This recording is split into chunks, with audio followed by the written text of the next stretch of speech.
John, I'd like to know from you, how has the last 8 years of concessions affected you and your family?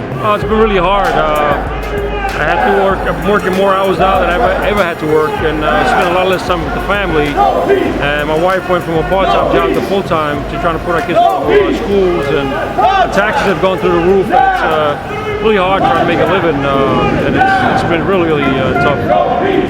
Today we're picketing today and having a demonstration. How has the last 8 years affected you and your family with the concessions? It's been rough on the family. It's been rough on the kids. We had to cut down on a lot of stuff. The wife had to go back to work. Put a stress on the family. It's hard on everybody. It's been hard on the kids. It's been hard on me. And hopefully we get a contract before the year's up. Since I started this company, you could see how they treat their passengers, and they treat us the same. We get nothing better from them. Everybody's third class with them all the way. Here at the demonstration today, and we'd like to know, how has the last 8 years of concessions affected you and your family? It's been very tough on us. I've had to work extra days, almost 65 hours a week, a lot of doubles, taking whatever overtime. It takes away from family time. I don't get to go to my kids' games that I used to go to. It hasn't been very easy. It's been very tough. We're at a demonstration today, and we'd like to know, how has the last 8 years of concessions affected you and your family? Well, it hurt my family immensely because I'm not home as much. My family life has been sacrificed, giving too much time to AA without being compensated for it. We haven't had a contract for a long time, as you all know. I wish we had one. I wouldn't have to work so hard. I could spend more time with my family and take care of my children. And I just want to say that this is the result. Right here, we're picketing today after 8 years without a raise. Everything has gone up. Our taxes, the food, oil, any kind of rent you're paying, everything's gone up except our pay. Everybody here is struggling to make ends meet, and people are finding it difficult in this time. And we haven't had a contract now for 4 years. We've been negotiating, and it's just going nowhere. How you doing? We're here with Raymond Lewis, the Vice Chair, JFK for the APFA. And Ray, why are you down here demonstrating today? Well, I'm here to support you guys. We haven't had a contract in 4 years. I believe you guys are 5 years, and we're pretty upset about it. The company is taking all these bonuses. Our negotiators went down to the table. The company walked out of our meeting, didn't care. We're nothing to them. Did you hear that? They walked out. We're fed up with it. We're a number to this company. There's nothing that pats us on the back. We're expected to go on the plane, put our lives in danger. You guys have got more responsibility than us because you guys fix our planes. And we're pretty upset about it. And we're fed up. So how do you think negotiations are going as far as the APFA and American Airlines? They're not going very good at all. The company doesn't care. The company, all they care about is taking their money and running. They don't want to talk business with us. They don't care. This company, they want to take this company to bankruptcy. And I believe that's what's going to happen. So is there a concern that if we do pass a contract, they'll go into bankruptcy anyway? Correct. I believe that if we do get a contract, they're going to take us to bankruptcy anyway. They're going through the money quicker than they can bring it in. They're spending it. They didn't have a business plan. They took forever to come up with a business plan. United came up with one. Delta came up with one. American waited and waited and waited, and now it's too late. Now we're going to go into bankruptcy. I believe it's going to happen next year. Either the first or second quarter, we're going to go in there. They're not going to care. They're gonna offer us a carrot, and they're gonna dangle it in front of us. We're gonna take it, and then they're gonna go into bankruptcy. That's what I believe is gonna happen with us. So it will be in our best interest to hold the line rather than give in and then get two bites of the apple. I believe that we should really put this company to the test to see what they're gonna give us. Right now, I don't see them giving us any contract. I think that they're disrespecting us as a union group and as a work group. And they don't care. All they care about is taking the money and running. That's exactly what they're doing right now. They don't care about you or me. We're a number to them. That's all we are. They can replace you down the line. They don't care. And American Airlines has proven it. They have a really horrible way of running this company. American Eagle just got, what, a $900,000 fine because of safety. It's pretty sad when the company can't even take care of their people, and this is what's going to happen. They're going to start paying fines. That's where the money's going. Bad management at American Airlines. TWA, Pan Am, Eastern Airlines, they were all run by bad management, and that's what's happening with American Airlines. Arby does not care. He does not care about any of us, and it's been proven. 4 years without a contract is pretty disgusting, don't you think, Chuck? Absolutely. And as a matter of fact, two analysts came out and said that labor is not the issue. It's the revenue is there. It's just that the business plan is not going. Well, that's the problem, Chuck. They say that it's labor. They blame labor over and over again. It's not labor, it's management. And you know what? Wall Street is getting sick and tired of AMR. They know it's not labor. I mean, if it was labor, we gave up how much money to make this company work? And this company promised they were going to give it back to us and never did.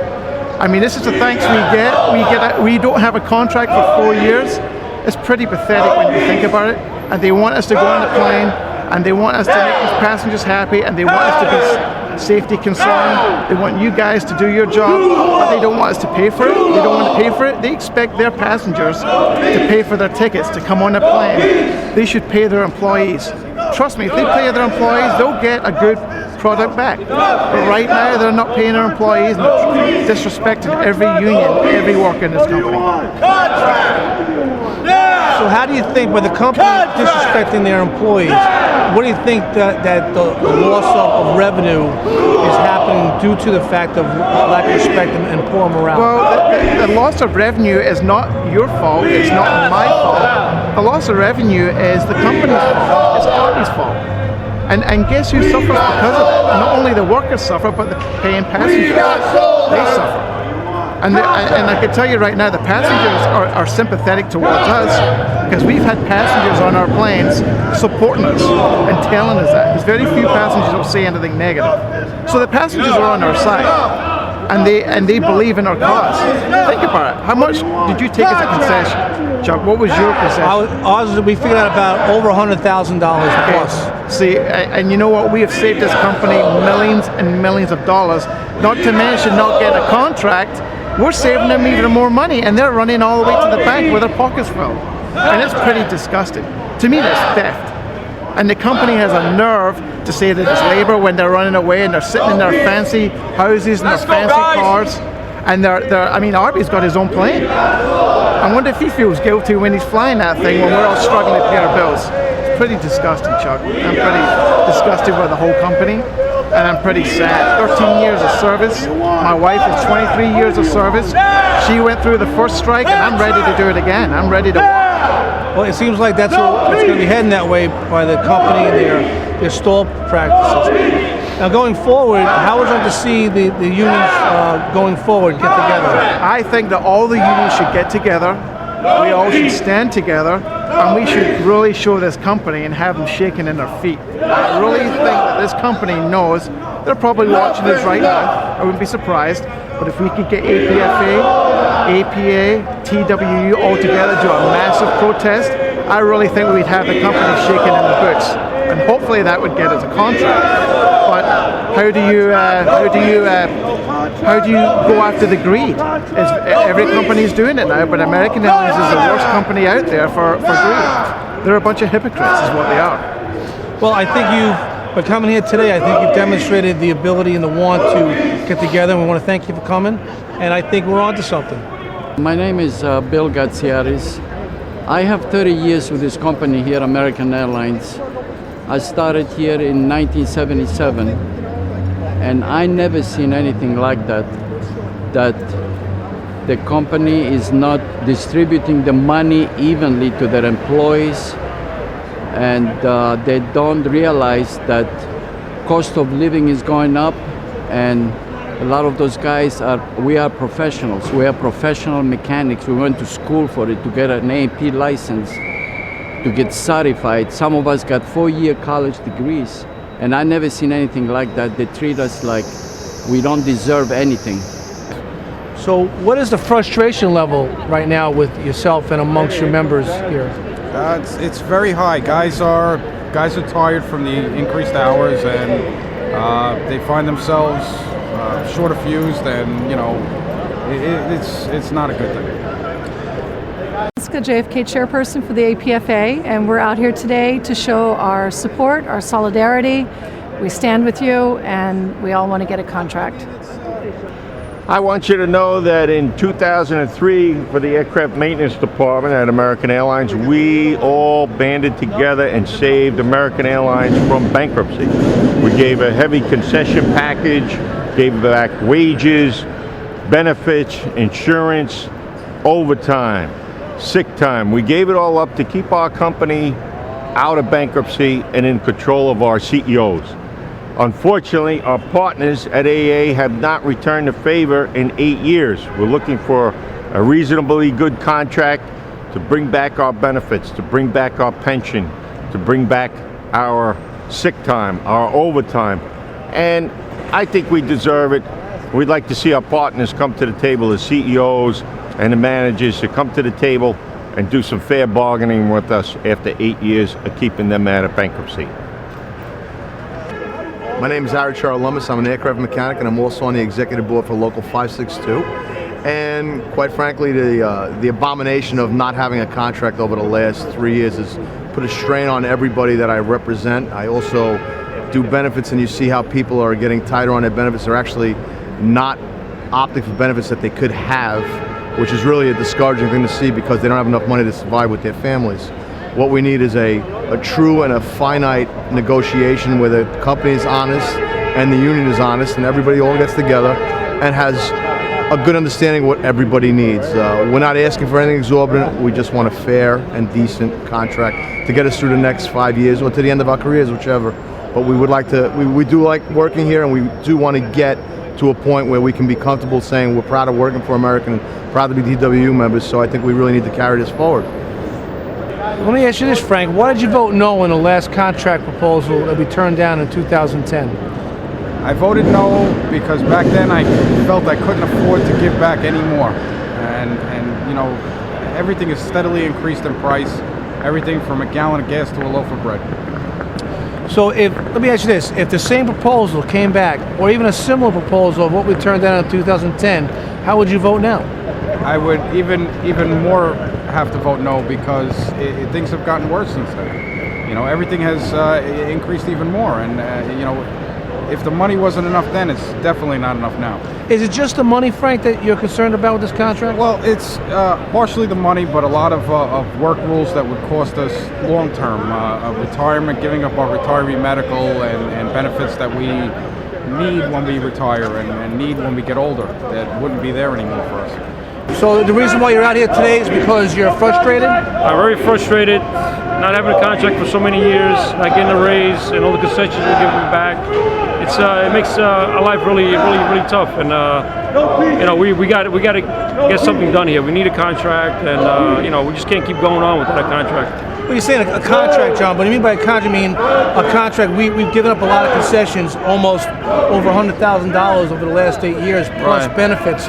What would you like to see come back? What would you like to see in this next contract? Well, money's a big thing, you know. I mean, that's one of the biggest things, and we want to keep our pension. We don't want to lose our pension, and medical is very important, which they're trying to take away from us. And you know, that's some of the major things. And hopefully some kind of, you know, retro. Are you concerned about them outsourcing jobs by upping the ASMs? Of course. You know, we like to keep everything in house. You know, we don't want to lose any manpower or you know, people here. It's very important to keep the work in house. And going with that, how about doing 8 checks overseas? The company wants to have the ability to do 8 checks that we normally do in the line stations overseas. Isn't that going to impact manpower? Of course, we wind up losing people over that, and we have to try to fight to keep that here, you know, for the future mechanics of American Airlines. And finally, John, in 2003, we give up all those concessions. Do you think it's right that we don't get restored? Of course, we should be restored, and then some, because the economy's gone through the roof, and we just you know, can't make it what we had back then. All right, thanks, John. You're welcome. How you doing? American Airlines talked about shared sacrifice many years ago. Well, we gave ourselves up. We gave 25% up. They didn't give anything up. It's about time for a repayment for us. So, why did you vote no on the last contract proposal? There wasn't nothing in it for us. It's going back to concessionary and giving back more of what we have given up already, and they're not sharing what they said they were going to do. It's just, it hasn't been very fair. So let me ask you this. If the company brought back a proposal that was the same or similar to the one you voted down in August of 2010, how would you vote now? I would definitely vote no. That's a no-brainer. If they're giving us the same thing, why would I turn around now and vote yes? And how would you tell your other members of this local to vote? Of course, to vote it down. They would have to. We would have to vote this down. So let me ask you this. If the company brought back a proposal that was similar or the same as to what we turned down in August of 2010, how would you vote? I would turn it down again. And what would you tell your members of this local to vote? I would tell them to vote no. Thank you. So let me ask you this. If we got the same proposal or similar proposal back from the company to vote on again, how would you vote? I would vote no. I would tell our members also to vote no. Thank you. Hi, I'm Chuck Shawk, Vice President of TWU Local 562. We're out here demonstrating today because out of frustration. Over 8 years ago, in 2003, we gave up concessions. I call them the great concessions. We gave up almost $20,000. Up to now is over $100,000 plus out of our pay and benefits. Now the company wants to come back and take more out of this contract proposal. The first proposal in 2003 took everything up front, our vacations, sick time, pay and benefits. We're out here today demonstrating because the company has been dragging out negotiations for 4 years. Our guys gave deep concessions back in 2003, and we need to get some of them concessions back. If they want to keep their airline running, they need to take care of their employees. My name is Danny. I'm an avionics at JFK. I want people to understand benefits a little bit. Benefits are in lieu of wages. And then when a company comes along and says, oh, we're going to take your retiree medical benefit, it kind of hurts. When they turn around and say, oh, your pension, that was a defined benefit that you gave up wages to get, it kind of hurts. So when people turn around and say, why are you out here? I'm out here because it hurts. Costs have gone up. I haven't gotten a raise. I don't know if I'm going to have a pension. They keep threatening bankruptcy, and I'm 51 years old. If you're going to go bankrupt, hurry up and do it. I'd love to see you open the books.